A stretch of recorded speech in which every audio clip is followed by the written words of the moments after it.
Oh, there's three kids. She did the acting up. Let me see the screen share you got. For real screen share. Oh, it's screen share.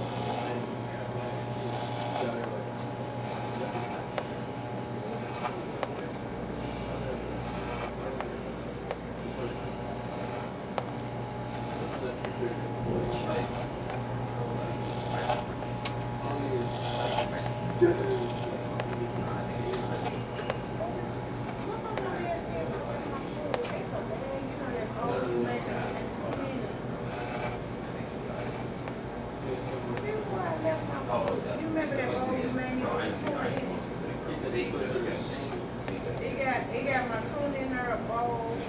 Make sure I ain't leave it on my bed. If it's in the icebox, that's fine. But I think I left it on my bed. Yeah, when you find it, just put it in the icebox.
I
Nah, that's disgusting.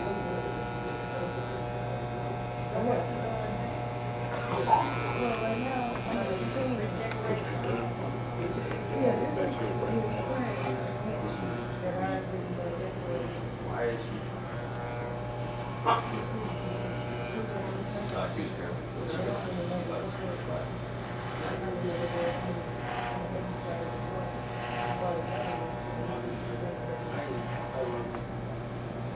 Yeah, you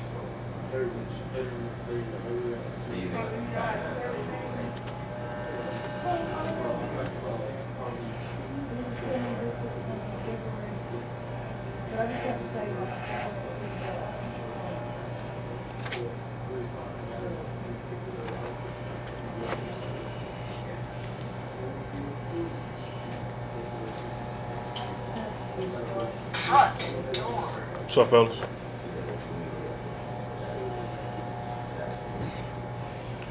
I can't throw you a oot while you was holding the baby.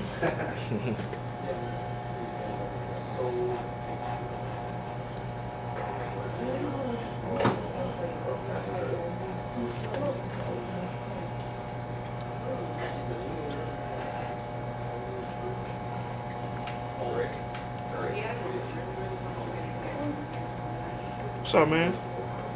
How you doing? You doing all right today? Okay.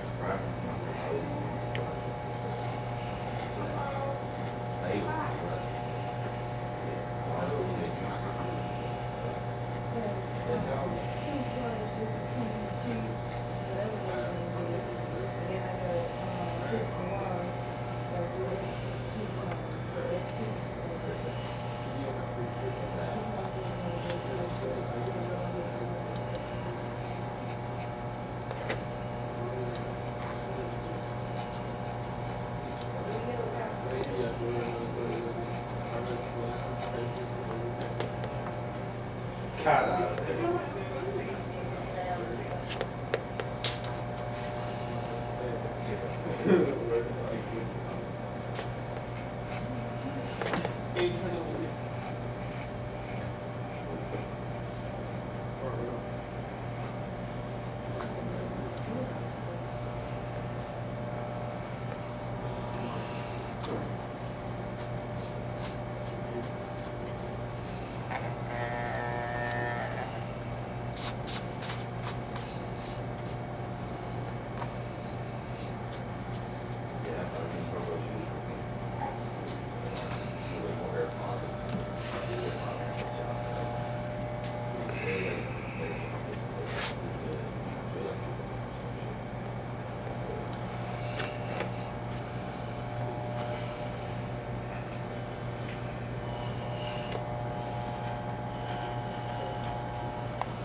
So, man. Hello. What's up, boss? What's up, Sid? What's up today? Yeah,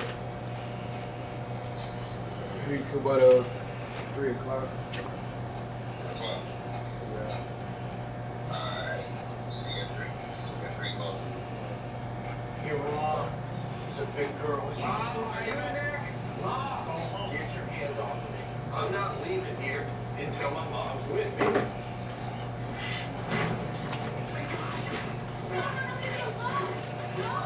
You get back in the house. Shortly before Danny was killed, he actually had a fight What's up? in the front yard of his home with the son of a woman he was dating. Now keep in mind, That shirt was in my towels.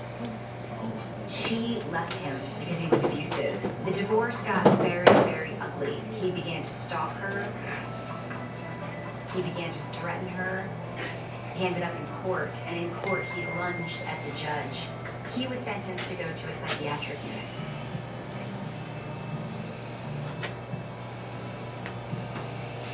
One day when he was 13 years old, Danny stayed home from school because his mother was supposed to take him to a dentist appointment. He woke up late. He couldn't find her anywhere in the house.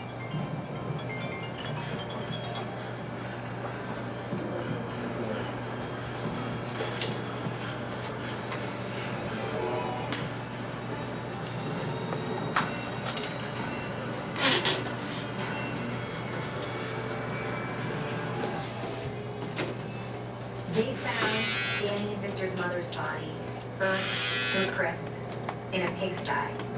Victor and Danny's mother knew a little too much about a series of murders that were happening in Manchester, New Hampshire, and that she said she knew who had committed them. And she turned out dead. When Danny was murdered in 1985, Victor was certain it was connected to their mother's death. As part of the investigation, of course, not only suspects, but family members, everybody was asked their whereabouts. Thanks for coming in. Danny had a stepdaughter, Melanie Paquette. She was actually his adopted daughter with his ex-wife, Denise. So you were in Plymouth, right? Mm-hmm. What were you doing in Plymouth? I was watching field hockey games.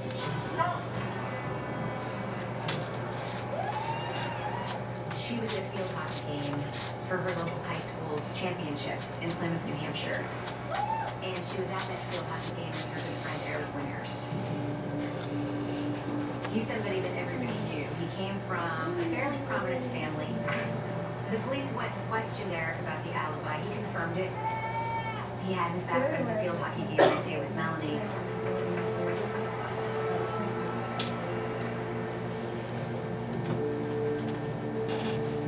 Every morning we would have a meeting of all the investigators and support officers. We were expecting to get our daily briefing and daily assignments. We were told, to our surprise, that the state police had decided that the case was a hunting accident and that the investigation was going to be suspended. Despite the fact that a lot of Danny's associates believed he'd been murdered, the police weren't convinced that somebody could have made that shot. It had to have been a stray bullet, a miraculous shot that hit Danny in the chest, because nobody could have made that shot.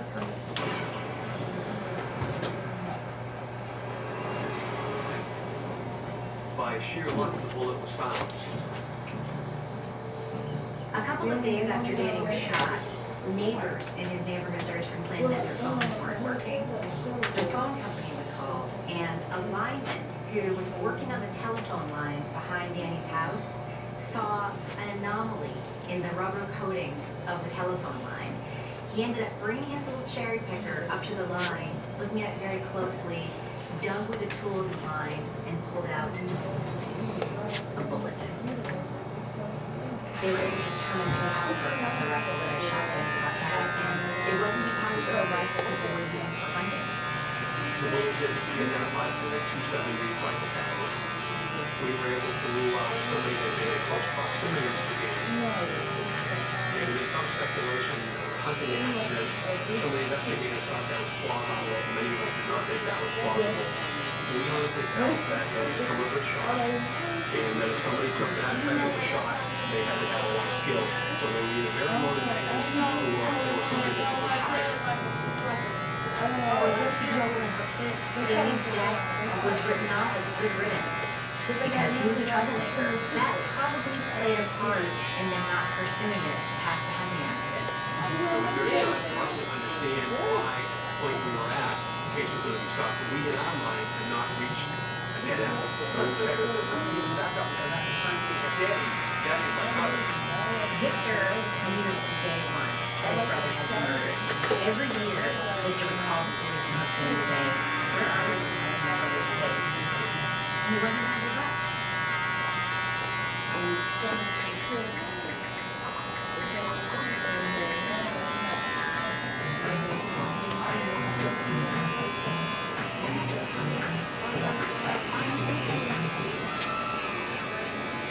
Magic, how do you comments on concept damage to this customer?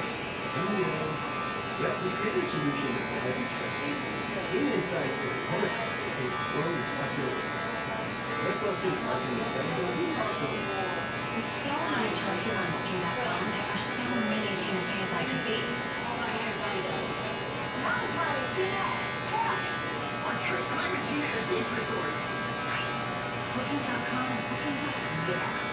What keeps baby's skin healthy? A diaper that doesn't leave skin rough.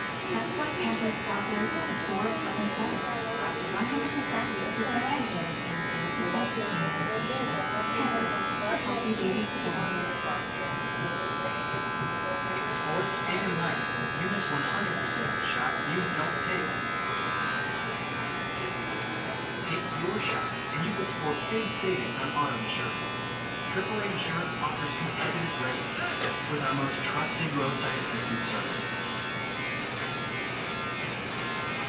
It's fast and easy to find out how much you can save with AAA Insurance. Visit AAA.com now.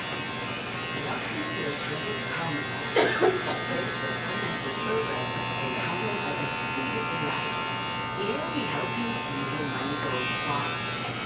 Like including your credit score in a matter of days fast. So you don't have to wait around to see your hard work pay off. Not done. Simply spend school and experience into credit card please.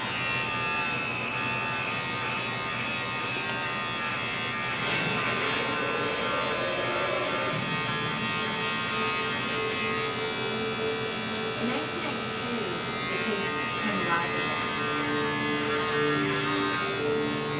Danny's brother received two anonymous letters. Those letters pointed to Eric Whithurst as the murderer of Danny Puckett.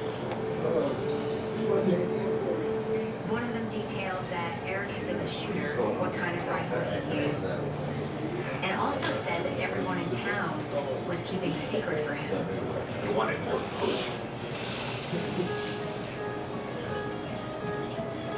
Police then took what they heard from the letters. They went to question man. Eric Whithurst. You know who empties the trash cans out there? Do you know who empties the trash cans out there? His parents said Yeah. that this was just rumor and innuendo that had been People swirling on around the town. property. And they told Eric not to speak to police. His parents gave the police Eric's 270 caliber hunting rifles.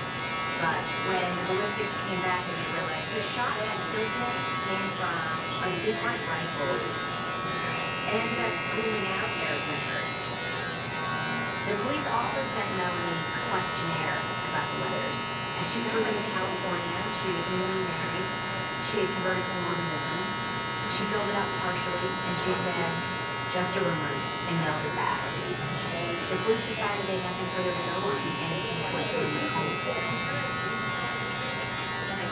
November of 1999, I was hired as a police chief in Brooks, New Hampshire. So I went back to my hometown as chief, and one of the things I told my potential bosses when I was being interviewed was, if possible, I would like to go back and revisit that case. The Victor victim's brother, Victor Paquette, every year around the anniversary of Danny's death, he would call all the departments that had been involved in the investigation and ask for a status. And Victor, of course, was very frustrated because he had the same story year after year, which didn't amount to anything. It's time to reopen the case, Chief. What bothered me about that case and what motivated me was that, number one, it was a major crime that had been solved. And number two, I honestly didn't feel that we had tracked down every lead because those letters had identified a suspect. And the suspect's name had come up in the initial interviews. And I really felt that, we really had a lot more work to do in this case to reach the point that we could look people in the eye, especially Victor Paquette, and say, we did our job. And we can do it. Nearly 2 decades after Danny's murder, Steve Graphiotis is now chief of the Hudson Police and reopens the investigation into Danny's murder. He hires a civilian investigator with extra funds that the department has. His name is Bill Shackford. I knew of Bill's reputation of being an excellent investigator. He was to independently look at the case from the beginning and follow that case and any leads in whatever direction it may take. There are 3 words I learned when I was very early in my police career. Observation, not judgment. Shackford opens the files for this case. He sees things that for some reason other people have missed.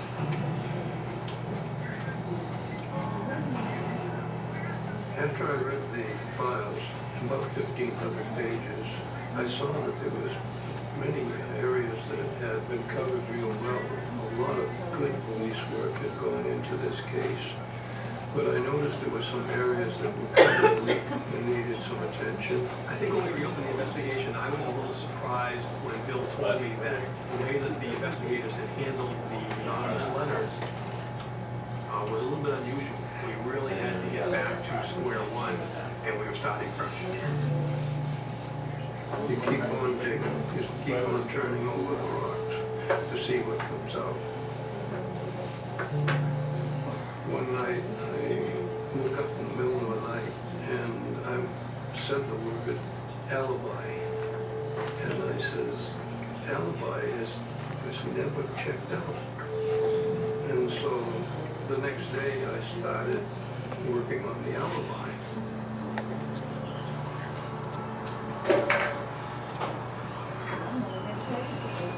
The New Hampshire Athletic Association keeps a record of every high school and college game. So I went to them and I said, this is what I got and what I'm looking at. Could you go back in your archives to 1985?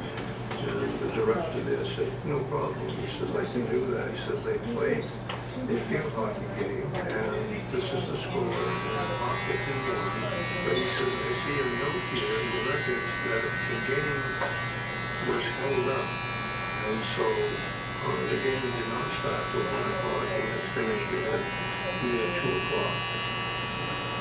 This was not correct with what Eric and Melanie said in their alibi, that they had gone to a field hockey game and that they got home by 1 o'clock. Well, I thought about the crime scene itself. If they were coming over here, where they left the guy? Being a devil in a bookset, I knew that near a pond called Ruby's Pond, there was a turnout. While we were there, a young lady appeared on the scene, and she introduced herself as a member of the Doobie family, which lived adjacent to the pond. It was stopped right over there in the cutaway. And I remember thinking, why in heaven would anyone have stopped there? You were told attorney Carl was? Yeah, it was a black BMW. And I remember the license plate. It was covered with mud, even though the road wasn't that dark and muddy at all. Going back to the records, Eric Weaver drove that type of a car. Where Danny was standing was not close to where somebody could have shot him with a rifle without being seen. Danny Bonner was the owner. The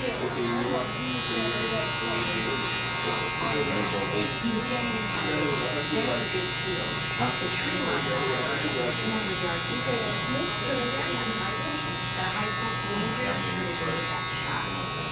It was a miraculous shot.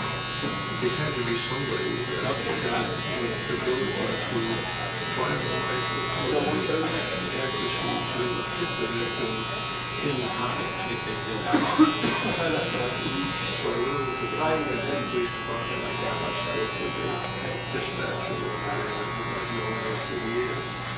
And she says to me, Bill, she says, you ought to talk to one of our officers, Bill Thompson. He may have something that he can share with you. So how did you know Eric? Eric and I grew up in the same neighborhood. Our families were friends, and we're at a school together. Yeah, I need to call you.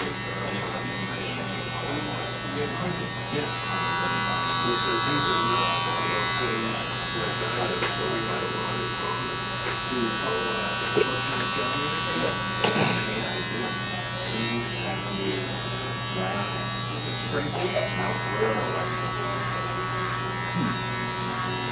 He tells Casper that Eric is to make his own ammunition in the basement of his house. I know why. A Tuesday caliber and Michael came to see him to get from his father.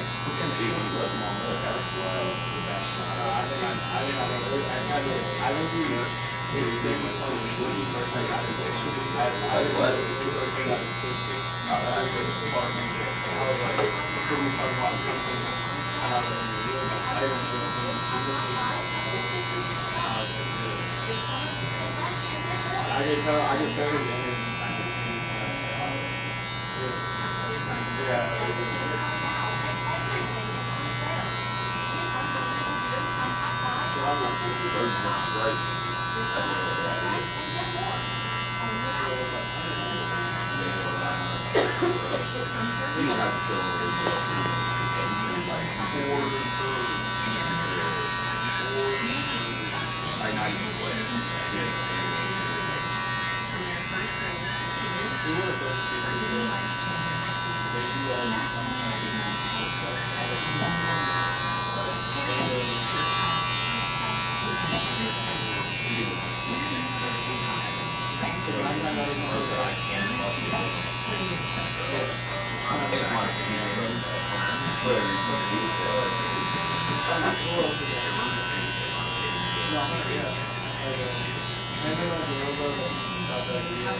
Shackford blows the case wide open. Now Eric Immerse is indeed the suspect. The missing link, the only person who can turn this case, is Melody Paquette.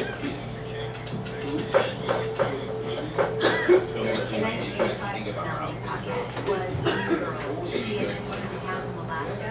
She was shy, definitely a bit of a tomboy.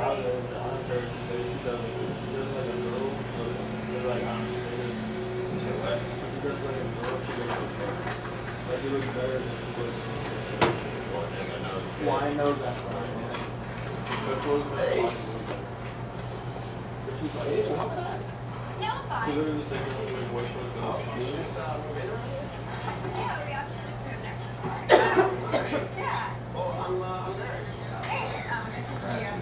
Pleasure to meet you too. Yeah, she's not one of me. I'm sure I'll be ready anything you want. Just genuine. She's not like the team.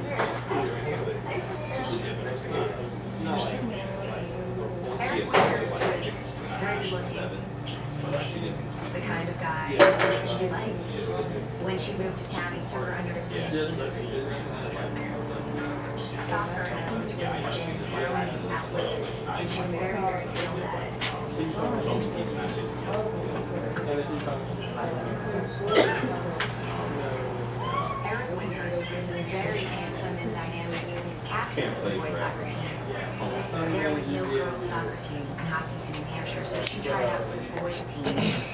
It was something that was against the rules. She had practiced playing with bare feet when she was a kid, so one of the tricks she used to show the boys in the Hopkinton team was she would take off her cleats and handle the ball with her bare feet, and they were very impressed with that. He and a couple of the other boys recognized that she could really play.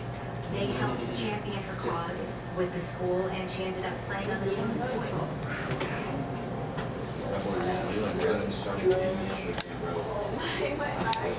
She was just somebody he liked spending time with, and that he really felt for.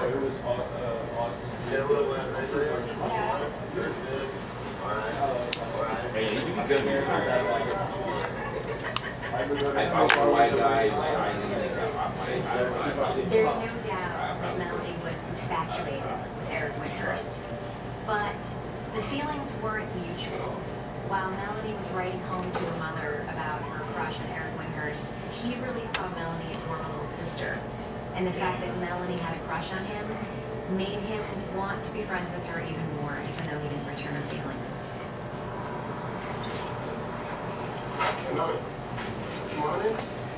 Yeah.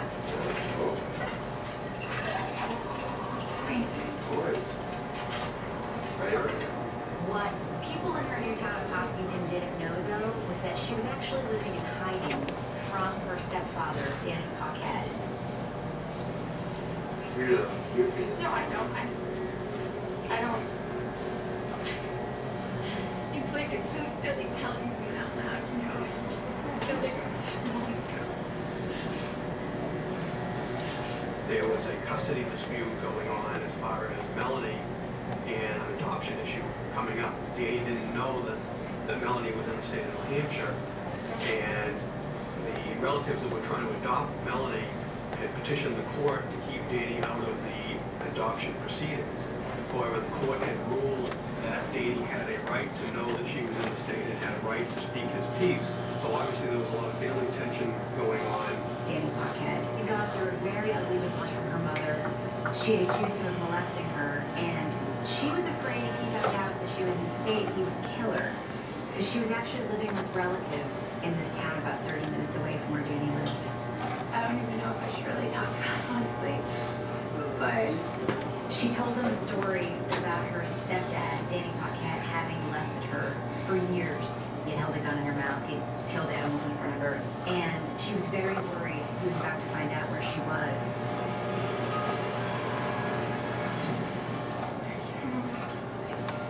Eric Winters had only known Hear about that dude killed his mama and his auntie? cared about her very much. School or something? Melody, Yeah. listen, I'm gonna take care of this. Yeah, they say he came out there he was gay or something. He wanted to rise to the occasion. He wanted to save her. You're my little sister, right? I'm gonna take care of you. Yeah, because something about him being gay though. And he thought, maybe I can do But what they got to something do with about you this killing your family though, problem. man? Shortly after that, Eric would ask Melody, Nobody care about that shit. The show like. her stepfather. I just don't know how we should do anything. Yeah. And Melody said, what are you talking about? You're That's not what you Rambo. want to do. That's your business. I'm gonna take care of the situation. Sequence Chick, is we that minded as up. a teenage outburst had a serious plan, but in fact, Eric Yeah, had somebody deep drive motivations you to yourself help in kill your Danny phone. Paquette. He killed himself. My thought was that we needed to find out from Melody. But I don't like how the motherfucking the people was. I mean, the girl called the police. They asking her 1,000 questions. She like hurry up. And we felt that that might be a very strong motivator for her to find Yeah, a he way killed to his tell mama us first. Her, I think it's the baby mom. Had she given us an alibi that was false? Had she been telling the truth and there was other information we didn't have? There was She's still a lot of crazy. different directions it could go.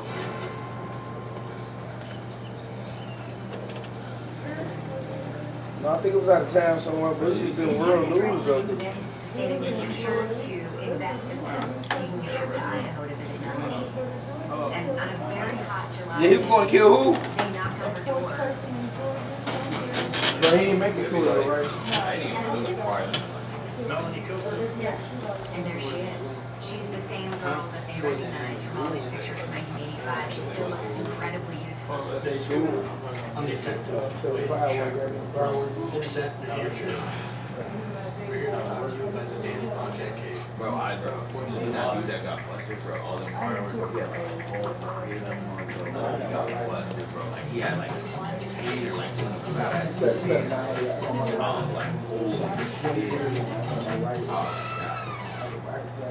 So many choices on Booking.com. There are so many Tina Feys I could be. So I hired bodyguards. 30,000 followers, Tina, at a boutique hotel. 30,000 steps, Tina, at a mountain cabin. Booking.com, Booking.yeah. Hey, I'll give you $574 if you switch. Okay. So what about $574 for switching?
And there she is. She's the same girl that they recognized in all these pictures from 1985. She still looks incredibly youthful. And she agrees to go with us to the police department to answer questions.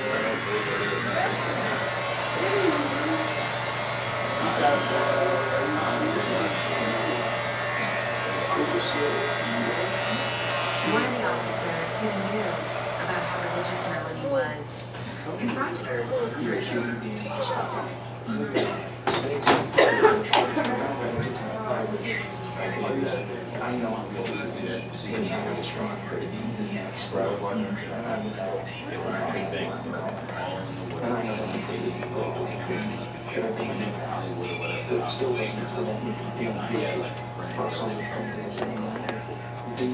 When they got him over in the second, he pretty much feel it on back to band.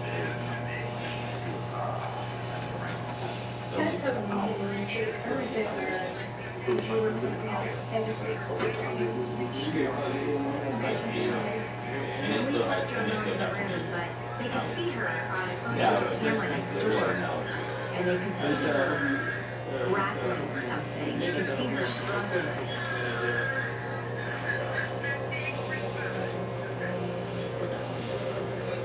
And when they came back in the room, I'll tell you everything.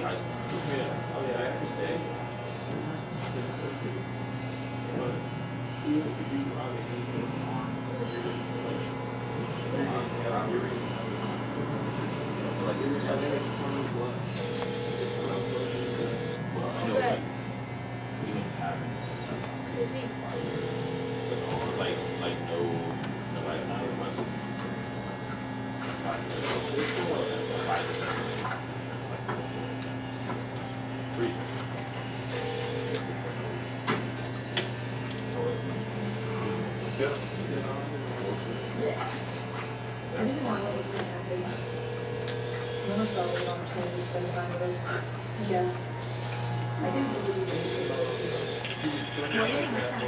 Hello? Yeah, someone called? All right, how you doing? I got more into it.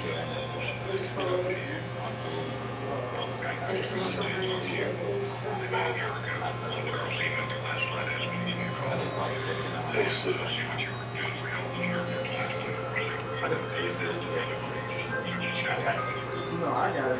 There was a stone wall. If Eric just walked from that stone wall to the path, he'd be on the edge of the I'm gonna do it when the delivery's out of my gun. Yeah, but I'm gonna switch it up. I'm gonna call you as soon as I get down on the office right now. I'm gonna call you as soon as I get down. Okay.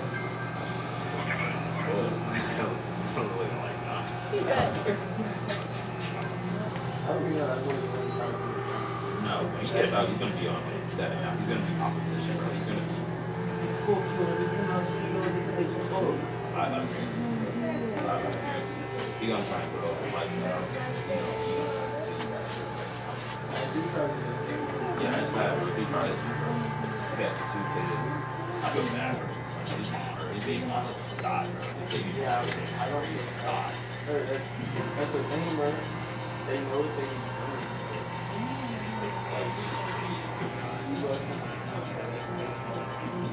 You want to say the first one that was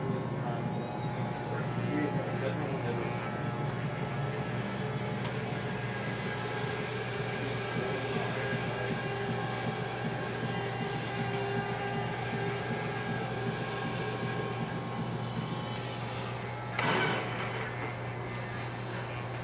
And then I heard the shot.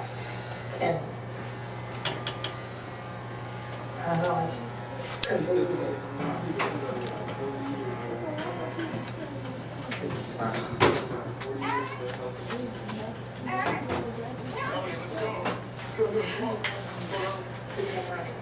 And then I kept asking him, did you get it? Did you get it? Because I didn't know if he was singing and he was just running like he just shot off into his face and he was going to be chasing it. And I was so afraid I was going to be chasing that first one thing. And I asked him, did you get it? Did you shoot it? And he was saying, turn around, run backwards, walk behind me.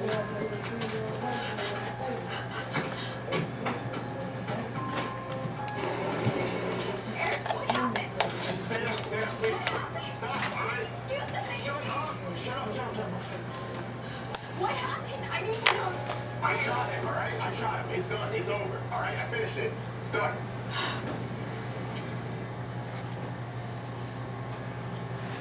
In the room, you could hear a pin drop. They know this is her confession. They know this is a real story. Stay out. Stay out. They saw police cars and ambulances driving to the property, and when they passed those cars, Eric pushed her down and said, stay out of sight. He was still protecting her even as they drove away from the scene. I'm sorry, Andy. That was the first time I ever really felt it. But I still thought maybe you were maybe you guys. They then ask her if she'll do something for them. Don't be too concerned. But I can answer you on the phone call with that phone from Slack. Just hear me on the conversation. Just listen to what I said. But it was going to take more than just Melanie's word at that point to continue the legal process. She was telling us the story, but we needed the evidence to have a court case. We need you to call Eric Winhurst, and we need to tape the conversation. He needs to tell you the same story that you just told us. Just keep the ball. That ball's real now. And you gotta get it in your hand. Because Eric didn't think he was gonna do it.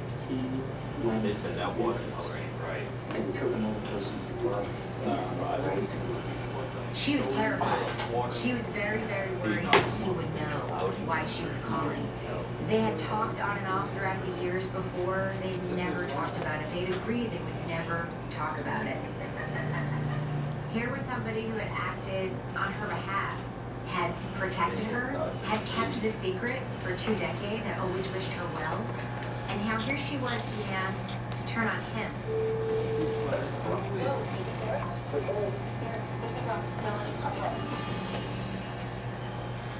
With so many choices on Booking.com, there are so many Tina Feys I could be. So I hired body doubles. Mom's wanting Tina at Carolyn. Or treat Clementine at a beach resort. Nice. Booking.com, yeah. Hey, you can like, it's just God. It's the summer stuff. That's what DoorDash's biggest deals of the year. they said first she did his wife. Then his house get shot up. Then he gets banned. He been got banned, right? Yeah, that was a reason. Yeah. He never got exposed. Yeah, that's what.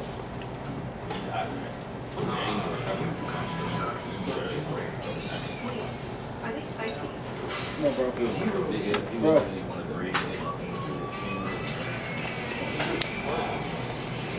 They didn't have it. They were like, Imagine. Yeah, I've never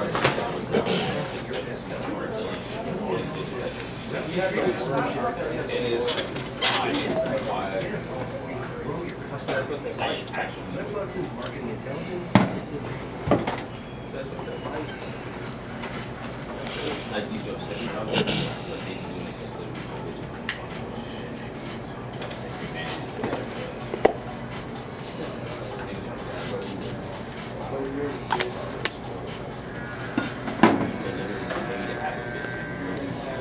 This low mileage lease hosts 2025 off their tip around $4.59 per month. to get a very peaceful.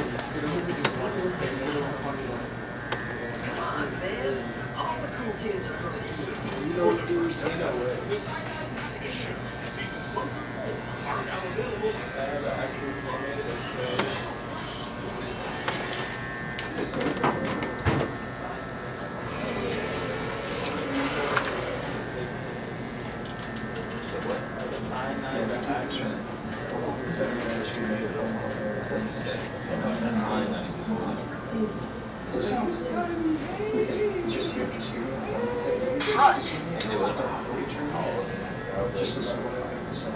The police set Melody up with Eric's cell phone number and a telephone interview. They had permission to tap the call. She made the phone call, and Eric picked up the phone. I didn't hear the sound. I seen the video. He said keep watching. He was really surprised. He thought she was just calling to say hello. They hadn't spoken in a couple of years. Did you really? Good for him. You know, you got 5 boys, and that's kind of But then she said to him, Eric, I'm worried. I've been contacted by investigators, and they say they know what we did, and I don't know what to do. I got nobody there. Yeah.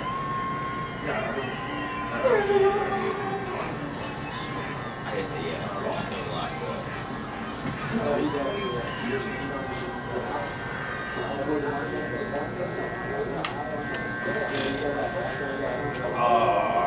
Every time I talk to him, bro, he just that's what he says. remember that sweet. Yeah, that's what I'm saying. He did go here. But I think he said something. Yeah, he did something to go right. Random, yeah. Melody, during their back and forth conversation, said to Eric, I used to tell elementary.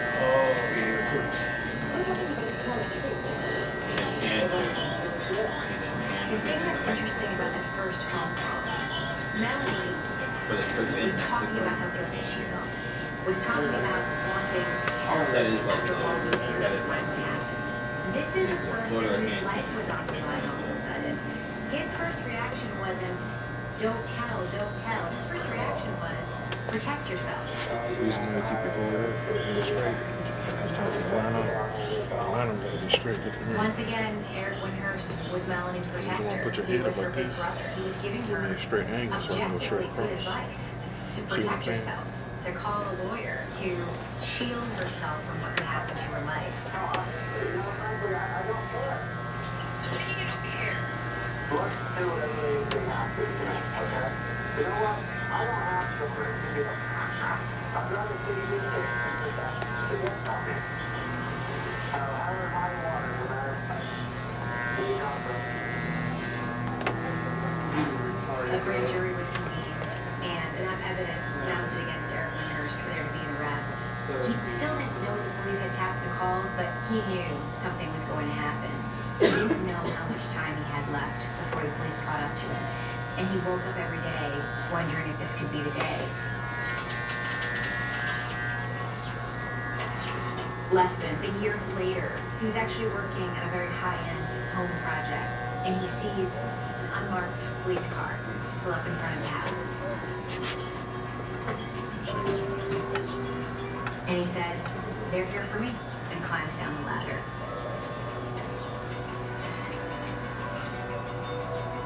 I think you know why we're here.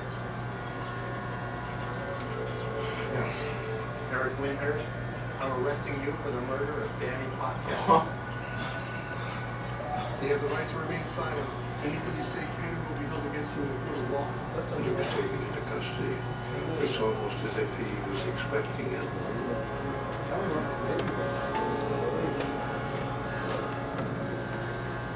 Eric Winters was not helped by dozens of people keeping his secret. They felt like they were protecting him just the same way he felt like he was protecting Melanie. If the alibi had fallen apart right away, if the lies hadn't been told right away, he would have gone to trial when he was a teenager, and the outcome would have been very different. The Attorney General's office, whenever they would talk about the case, what they would hear is, "Why are you putting this guy in jail? He was a pillar of his community. He was well-liked. He was well-respected. Killed a child molester." Even the prosecutors wondered how they were going to make this case in court, that Eric deserved to go to jail. A lot of people to this day believe that Eric still had a really good chance of getting off, but Eric, he wasn't willing to put his friends, his family, in that position. Eric pled guilty. When faced with the choice to protect even more people, he sacrificed himself once again. To show someone you've been met from a distance, it doesn't get more deliberate than that. And for that, the defendant, Eric Winters, will serve a sentence of a minimum of 15 years and a maximum of 36 years. The police made a deal with Melanie because of her cooperation that she wouldn't see any jail time. She would be known as a convicted felon, but her sentence would be suspended as long as she was of good behavior. A number of investigators testified on Melanie's behalf how we might not have had a case if it was not for her. She was fully expecting to get on a plane that night and go home to her children back in Idaho. Melanie Cooper, I understand you suffered a lot before this tragedy. But for me to accept everything you say about that day's events is just too much. And what the judge said was, "I don't believe you. I don't believe that you sat on a wall while your friend went and shot Danny Paquette. I believe that someone had to point out who he was, and I believe that person was you." I have real difficulty accepting that at some point the lights didn't go on in your head. I reject your argument for a suspended sentence. You will serve 3 to 6 years in state prison with no possibility of an appeal. Hey.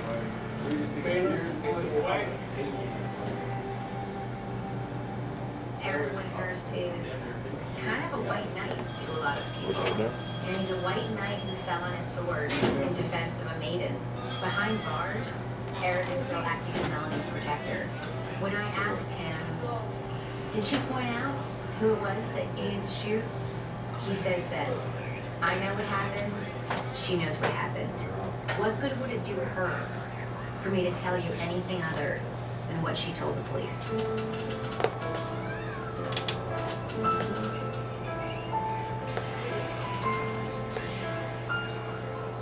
This is a story of people with complicated lives who are dealing with their own demons and their own problems.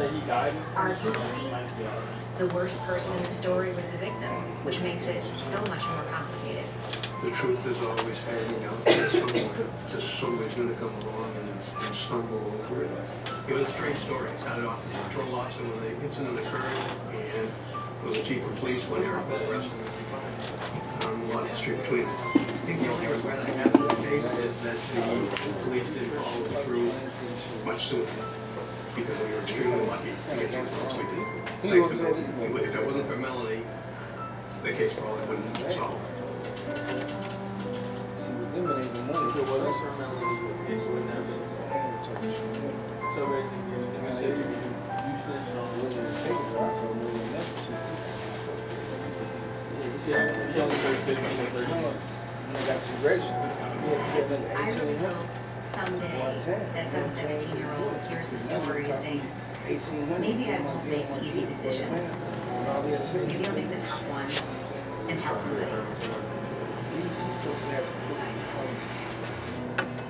And he took their money and played them at the last minute. We were talking to him like every day. I don't know, he just took his phone. No, he heard it. So they gonna run into him again. Like, why? You know what I'm saying? Like, why would you do this shit? Right?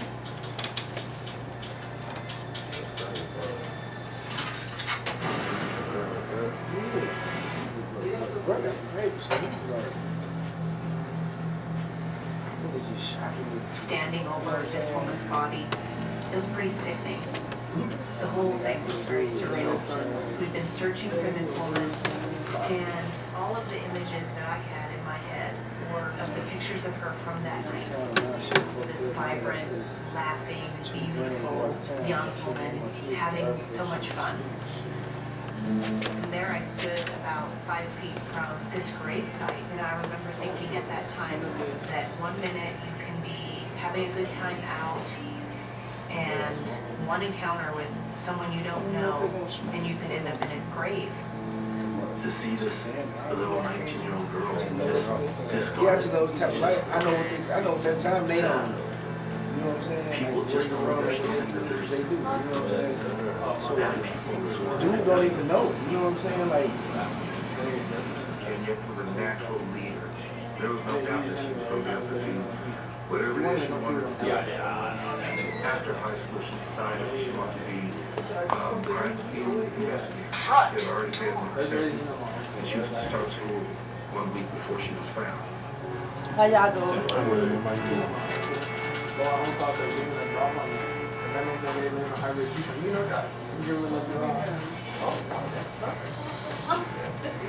Kenny and her friends went out for the night Miss of me? downtown to dance and to drink. They were all 19 years old, they all had fake IDs. They were somewhat loose associates. She knew them from high school. She had communicated with them over Facebook about meeting up and going out. This wasn't her group of close friends that she was somehow. We didn't know that she was going out that night.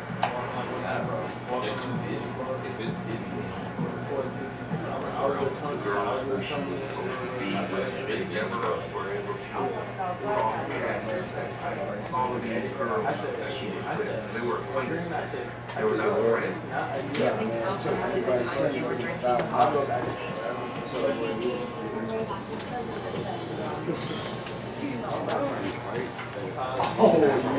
Kenya meets a guy, I guess, on the way going to the bathroom. He comes back with her, they're all talking. You know what I'm saying? I'll be lying. Kenya dancing on the dance floor. Everybody's just having a good time. And then Kenya disappears. She leaves her purse, cell phone, keys, everything with the 2 girls. There was no doubt in her mind that her actions, the things that she did that night, which was so out of character, she had to have been drunk.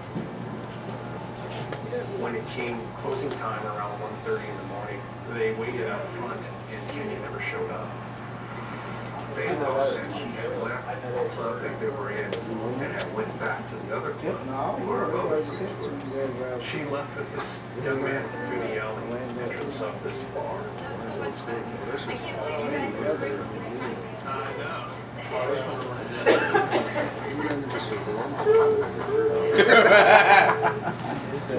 They go back to his apartment. From there, you can see her on video. Something happened. They started to argue and fight in the lobby. hey, that's 345. That's on. Hey, Downtown Denver has got these cameras called halo cameras. There's not an inch of downtown Denver that's not covered by one of these cameras, and they're all on the streets all over downtown. Everyone knows that. I feel like you don't know. I saw the last